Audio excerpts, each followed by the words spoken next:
Yeah, there was actually, I don't know, do we still do Quora reports in MGYB, Marco? Do we still provide that? I think we do. Let me check. I'll Yeah. check and get back to you. Okay. So Gordon, I'm going to start answering your question because it's still similar about on-page optimization, and then Marco would correct me or chime in a minute. He says, by the way, for a multi-city local lead gen site, when using one inner page per city, do I understand correctly that you should use each major keyword in an H tag or a heading tagged paragraph title, and then optimize for all the other keywords you want to target throughout the content in each of those city pages? And what is the maximum amount of H tags you can use on a page before Google thinks they're spam? All right. So first of all, no, you don't need to do that, because as Hernan just said, the ranking, the Google understands natural language patterns now and can understand the intent of a page now, and like the meaning, believe it or not, like through artificial intelligence and RankBrain and things like that, it can actually understand the meaning of a page. So where we used to optimize by frequency of words or word phrases, right?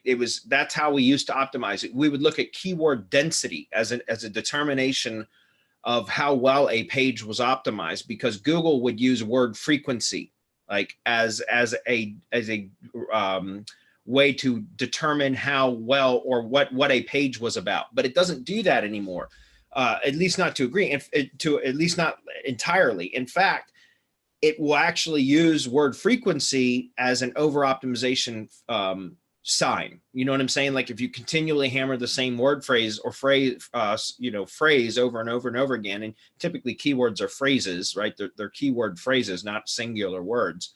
Then that can actually be a negative thing, right? It can actually, like I said, lower the ranking score of the page and actually cause problems. So you don't need to highlight all those in a bunch of different H tags. The better way to write, and we've been doing this, and I've been doing this especially for years, is really to figure out what your top level terms are. So the broadest of keywords that you want to rank for, and perhaps put those in a couple of H tags, just the broadest of terms. And then you can work in the longer tail terms into the actual content, right? So the broadest of terms, especially if you can break it down into almost like categories within the page, right? So we talk about silo structure and creating pages that are optimized for keywords and things like that. And in the years ago, prior to one of the Panda updates, one of the many, we used to suggest that you would have a separate page or post optimized for a singular keyword. And you would string those together into silo format or silo structure that would kind of all, and with the internal linking and everything, would push up and push link equity and link juice and keyword theming and all of that up through the silo to help you rank the broader of terms, the more competitive terms.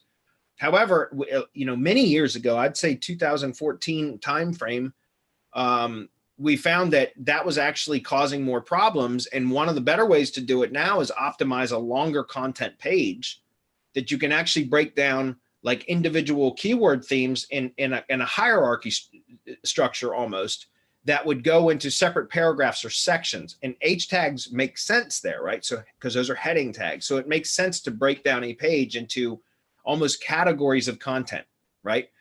And if you're going to use a longer form content, guys, that's where something like a table of contents at the top of the page, or that uses jump links, could actually link down, and that creates internal linking within the page, within a singular page, right? And that's very, very powerful. But the idea here is to just pick your top level keywords that you're trying to optimize for, and if a page is going to be dedicated to a city, you don't need to keep working the city term into all of those H tags. Now you want to just focus on the topical keywords or the service keywords, right? If it's for a plumber, for example, you're going to be talking about different services. So you don't need to keep working, water heater repair plus city, and drain cleaning plus city, and emergency plumbing plus city, and all of your H tags, because the page is going to be optimized for the city anyways. So you can work on just now more natural language patterns and talk about breaking the content down into sections that are specific to the different types of products or services that you're going to be promoting, and then use longer tail keywords even in those, just the paragraph parts of those sections to kind of reinforce the theme of that section, if that makes sense. And remember, if you're going to use longer form content, which is what we recommend, instead of creating multiple pages within a particular silo, each being optimized for one keyword, you can accomplish all this with one page now. And then, you know, like I said, with the table contents and jump links, it's very, very powerful. So Marco, what were you going to say? I was going to say that, yes, we still have Quora, Okay. and it's still in mgyb.co. So just head there. I posted the link on the page. And as far as this is where Quora comes in especially handy, because then you can go and see exactly what your top 10 competitors or however many you want to insert, what they're doing to rank for that keyword.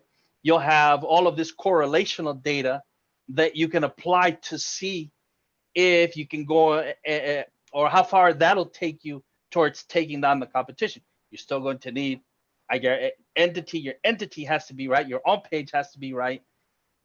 Syndication network for entity, again, Drive Stack, press releases. That's almost said press releases. Don't care. And honestly, guys, if you think that, I mean, go your way. We use press releases like crazy, and then link building into all of that, and embed runs with link building. We link build to everything, and we stop at the Drive Stack plus G site and let the wave just carry through to wherever it's intended, whether it's a GMB post or the website, and we'll link build to that also. Or if we wanted to carry over to the money site, we don't build links to the money site because we don't need to. We don't have to anymore. But as far as getting there and like how many H1 tags are okay? Generally, it's 1. But if your competition is ranking with 3, then when in Rome, do as the Romans do. You're going to have 3 H1s. You're going to exactly follow the patterns so that you can mimic the competition, and Googlebot will take you into that competition and then start weighing other factors to see how far up in this ranking chain you can go. Here you go.